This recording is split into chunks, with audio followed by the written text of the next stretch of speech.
pastor. Yes. Amen. To Deacon Hollis. Amen. To Deacon Shaver. Amen. It's good to be here. Amen. Amen. Sister Hollis. Amen. Sister Taylor. Sister Patterson. Amen. Brother Barr. Sister Shaver. Brother Shaver. Brother Shaver. Brother Shaver. Brother Chambers. Amen. We're glad to be in the house of the Lord one more time. Amen. By no goodness of our own, but it's by His mercy and His grace. Amen. That we are here. Amen. We're going to Psalms 18. Amen. Familiar psalm. Amen. Psalm 18. Amen. Talking from David. Amen. Psalm of David. Amen. And it reads as following in verse 1. It says, I will love thee, O Lord, my strength. The Lord is my rock and my fortress and my deliverer. My God, my strength, in whom I will trust.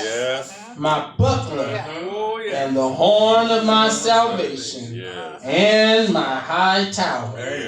I will call upon the Lord, who is worthy to be praised.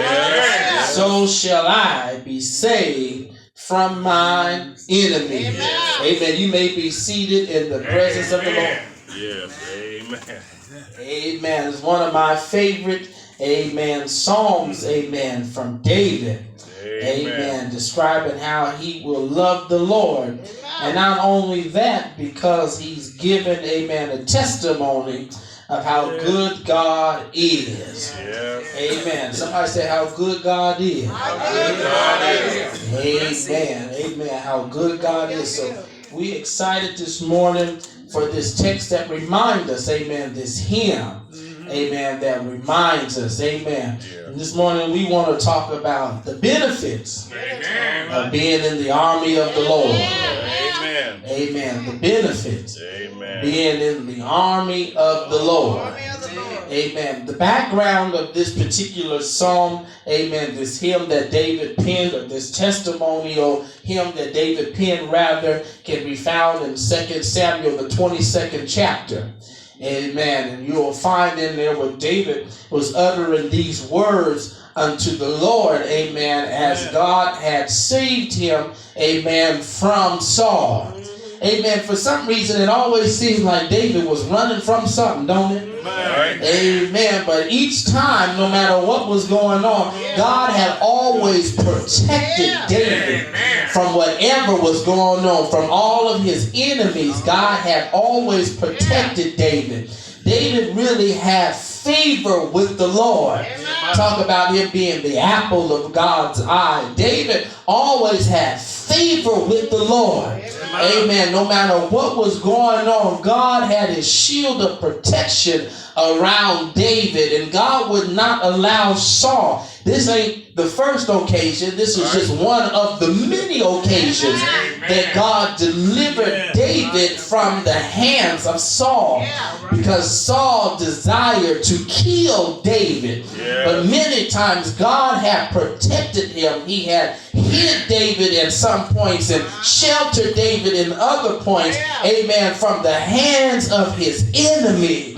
David, I don't know what it was about David. He was so favored and so highly regarded from God that people just wanted to kill him all the time. They wanted to have his position all the time. But David's life is also a testimony to us that if you do what's pleasing in the eyesight of God, and if you trust in God, He will take care of everything. He is capable of making ways for you and opening doors for you.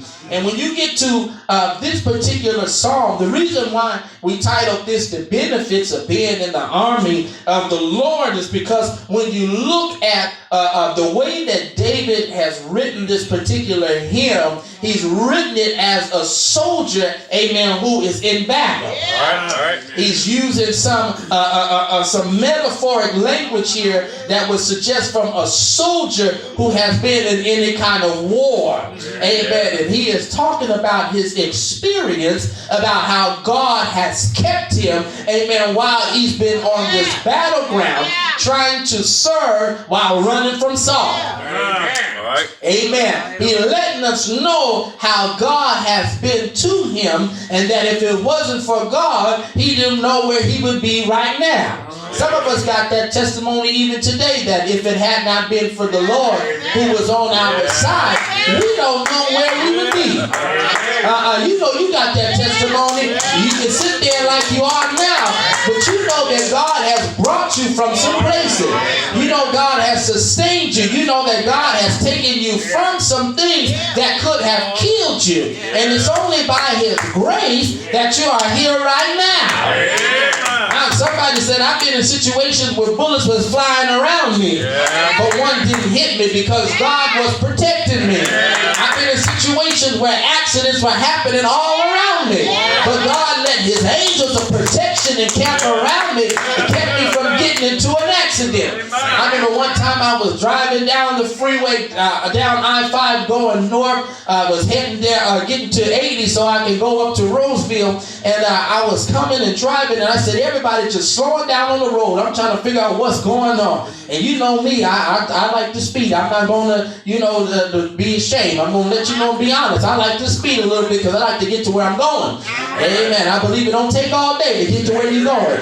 And so I'm driving and speeding down the highway, and everybody around me just stopping. I said, what is going on? So I'm getting around this car and going, and the next thing I know, I seen this little Prius, great Prius. It was all the way on the right hand, and it shot all the way across the freeway right in front of me and hit the barrier there that was in the middle. It hit the concrete wall there. I don't know if the person was asleep or anything that was going on, but I thank the Lord that he slowed up traffic. Amen. That we was able, because when I got over, somebody jumped right in front of me. You know how that is when you trying to get out somebody's way and they come jump right in front of you, and it slowed me down. But the Lord was protecting me from this car that I did not see. I don't know if the man got clipped or if he was falling asleep or whatever happened, but I know he slid all the way across the freeway and hit the concrete wall head on. Amen. I just said a prayer. He was looked like he was a little bit of pain, but everybody looked like they was all right. And I kept on going, and I said, thank you, Jesus, that you protected me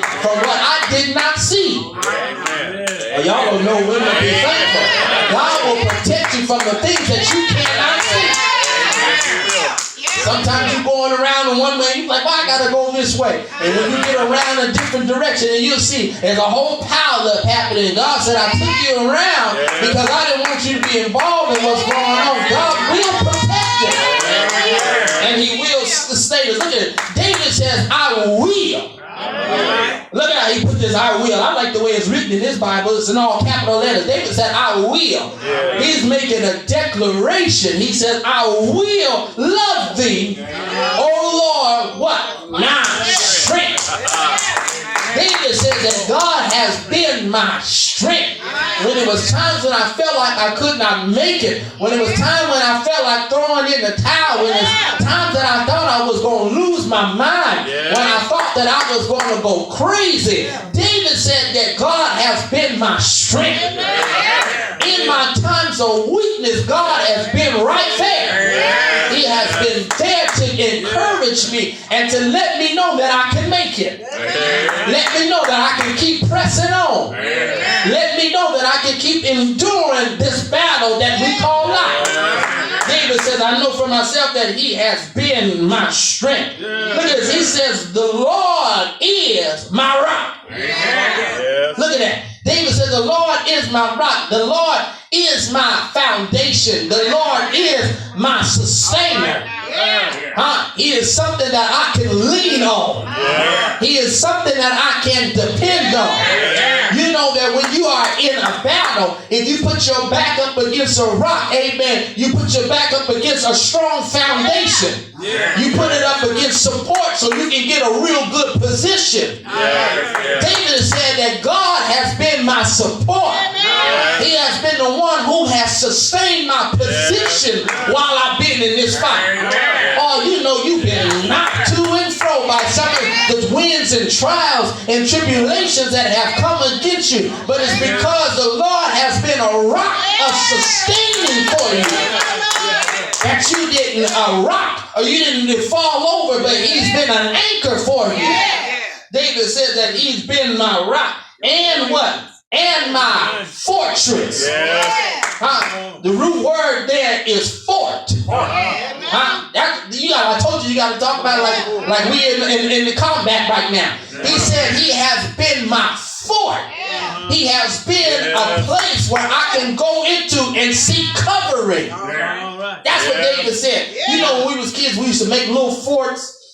We used to make like in the living room, we'd have little sticks and stuff, trying to hold up sheets and blankets and stuff like that, trying to make us a little fort. Amen. We used to do that. Well, I used to see my older cousins, they used to do that with little G.I. Joes and stuff like that, making little forts, and they hide in there. Amen. And come out shooting this way, come out shooting that way. David said that the Lord has been my shield. He's been my protector. He's been a place where I can run into and I can receive some covering. Oh, y'all don't know where to shout. The Lord will be your fortress. The Lord will cover you in the time of battle. Listen, the only reason why you haven't been exposed, the only reason why you haven't succumbed to the enemy, the only reason why you haven't been defeated is because God has been a covering. Okay, let me say it like this. He's saying fortress. He's saying God has been my shelter. The Lord has sheltered me in. We're talking about being sheltered in place. The Lord has sheltered me in some places where I could have been exposed to all kinds of things, but the Lord sheltered me. He says, the Lord is my rock. Yes, sir. He sustains me. He helps me to get a good foundation, to get a good position. And then he says that he shields me. He says that he covers me. He gives me shelter. And then he says he is my deliverer. He said that he's my deliverer. Now, you know, when somebody is in combat and they get into their fort or they get into their shelter, the whole time that they're in there, they try to find a good position so that they can get out. Amen. They just don't run into open fire, but that is a place where I can regroup.